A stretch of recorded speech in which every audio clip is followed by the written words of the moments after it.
Sziasztok! Kaptunk ismét egy levelet, aki látta az előző videót, amit körülbelül egy hónapja raktunk fel, nagyjából decemberben az biztosan. Ez a csalós videó, hogy ugye pénzt követeltek tőlünk, és akkor ugye elmondtuk, hogy mindenképpen reagálni kell ezekre a levelekre. Ugye nekünk már a közjegyzőtől jött, tehát egy fizetési meghagyás jött. Arra reagáltunk is, és hát én ott a levélbe kértem, amit a közjegyzőnek elküldtem, hogy mindenképpen hivatalosan értesítsen vissza, küldjön egy levelet, hogy ő ezt megkapta, meg tudomásul vette. Hát a közjegyzőtől nem kaptunk semmiféle papírt, ő még arra se vette a fáradtságot, hogy ő ezt visszaküldje. Gondolom nem akarta magát plusz költségekbe verni.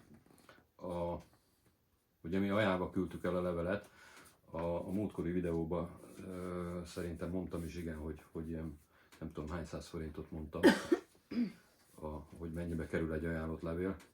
Hát több mint 1000 forint volt, nem emlékszem, nincs itt most a papír, de több mint 1000 forint most már egy ajánlott levél, úgyhogy valószínűleg ezért nem küldött ő papírt. Na, viszont ami most jött, az már a bíróságtól jött.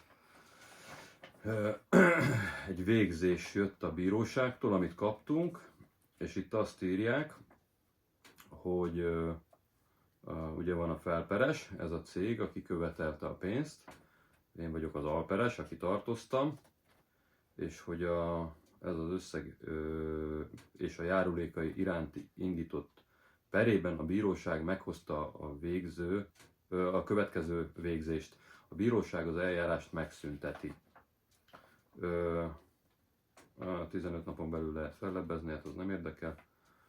Igen. És akkor itt az indoklás. A felperes, mint jogosult kérelmére doktor akárki, közjegyző, igen, ügyszám, fizetési meghagyást bocsátott ki az alperessel, mint kötelezettel szemben, és akkor itt ugye itt az összeg, és a járulékainak megfizetése iránt. Ezt a levelet kaptuk múlt hónapban, amiről már ugye szólt az előző videó. És aztán itt azt írja, hogy az alperes a fizetési meghagyással szemben a törvényes határidőn belül ellentmondással élt. Ugye erről beszéltünk, hogy mindenképpen reagálni kell ezekre a levelekre, mert egyébként jogerőre emelkedik úgy, hogyha nem jogos a tartozás, akkor is. Tehát ugye ezt mindenképpen meg kell tenni. És akkor itt még írják azt, hogy felperes fizetési meghagyásos eljárás peré alakulásáról, igen, felhívta, igen. Tehát itt értesítették a felperest, de ugye ő nem reagált erre, hát miért reagált volna, hiszen a tartozás az ugye az nem jogos, tehát ez csak ilyen próbálkozás volt részükről.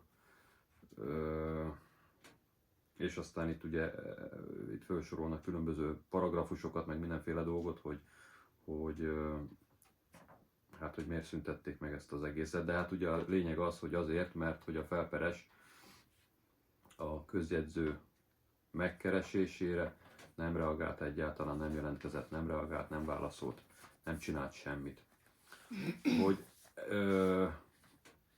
Tehát ezt a videót azért csináljuk most, ugye az elsőt azt azért csináltuk, hogy mindenki figyeljen, hogy nehogy mást is esetleg átverjenek, vagy hát ne dobjátok ki a szemétbe ezeket a leveleket, mert hogy ahogy látjátok, ahogy már többször is elmondtuk, hogy ha nincs reakció ezekre a jogtalan követelésekre, akkor ez jogerőre emelkedik és végrehajtható a követelés.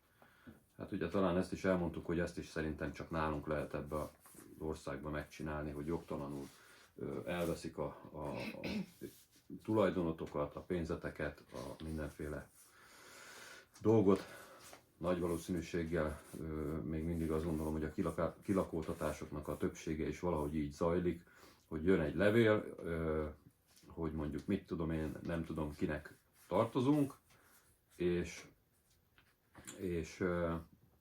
ugye az a kukába kerül az a levél, mert hogy mert hogy azzal biztosak vagyunk benne, hogy esetleg azzal az összeggel, meg annak a valakinek esetleg nem tartozunk, mint amit a múltkor én is felsoroltam, hogy ilyen mindenféle szedett-vedett marhaságot írtak rá a papírra, hogy mi mivel tartozunk nekik. Minket már megjátszottak, talán azt is mondtuk a videóban az előzőben, nem is tudom, mindegy is, hogy egy pár évvel ezelőtt, 2-3 éve, ugye? Talán 2-3 évvel ezelőtt ugye közel 1 millió forintot eltüntettek tőlünk, és pont ugyanilyen okból kifolyólag, hogy azok a levelek, amit esetleg, ami őt küldtek, az ugye a kukába került, mert biztos voltam benne, hogy nincs tartozás, hogy nem tartozunk sem szolgáltatónak, sem cégeknek, sem senkinek, ami levelek jöttek, azokkal hogy nem foglalkoztunk. És aztán ennek az lett az eredménye, hogy bocsánat. Ennek az lett az eredménye, hogy a számláról, hát nem jogosan, de hogy eltüntették a pénzt, azt a végrehajtó tüntette el, és igazából ugye vissza lehetne perelni, ez a végrehajtó elmondta, hogy vissza lehetne perelni a pénzt, polgári peres úton, mit tudom én, mindegy. Tehát a lényeg a következő, hogy a végzés, ami nekünk jött, az jogerős, és az eljárást megszüntették. Tehát még egyszer elmondom, hogy igen. Ja, ezt olvastam. Hát az le van hitelesítve, hogy ő a bíró, ő adta ki ezt a papírt. Tehát, hogy még egyszer elmondom, hogy mindenki figyeljen, ezeket a leveleket ne dobáljátok ki, hogyha van magyarországi bejelentett lakcímetek, és valami nyomorult féreg levelet küld nektek, hogy tartoztok, akkor nézzétek meg, nézzétek át, hogyha nem tartoztok, akkor mindenképpen reagáljatok rá, keressetek meg egy ügyvédet, talán ezt is elmondtuk a múltkor, hogy keressetek meg egy ügyvédet, hogyha nem megy a dolog, de ne hagyjátok annyiba, mert aztán az lesz a vége, hogy jogosan elviszik utána már a pénzeteket, vagy bármi egyebet, akár a lakásból is kirakhatnak. Ezek szerint itt az országban már ezt is meg lehet csinálni, hogy bármit meg lehet igazából csinálni veletek, velünk. Tehát figyeljetek oda ezekre a dolgokra. Szerintem más nagyon most nem is tudunk erről elmondani, ezt csak azért szerettük volna ezt a videót megcsinálni, hogy nekünk is igazából ennyi volt, hogy egy levél, ugyanazt nekünk kellett kifizetni, ami ugye most már egy ajánlott levél, akkor ezek szerint több mint 1000 forint. De hogy hát akkor csak ennyibe került, és nem ebbe az összegbe, amit itt ezen a papíron itt írkáltak. Annak igazából csak a töredéke volt az a levél, meg hát az idegeskedés, hogy egyáltalán ilyet meg lehet csinálni, hogy ez a levél ez nem a kukába landolt, hanem még nekem kell azzal vacakolni, vagy hát nekünk kell azzal vacakolni, hogy mi bizonygassuk az igazunkat, mert egy hivatalosan megalapított cég, akinek a tevékenységi körében benne van ez az adósságbehajtás, ők megtehetnek ilyet, hogyha hozzájutnak a adatainkhoz, hogy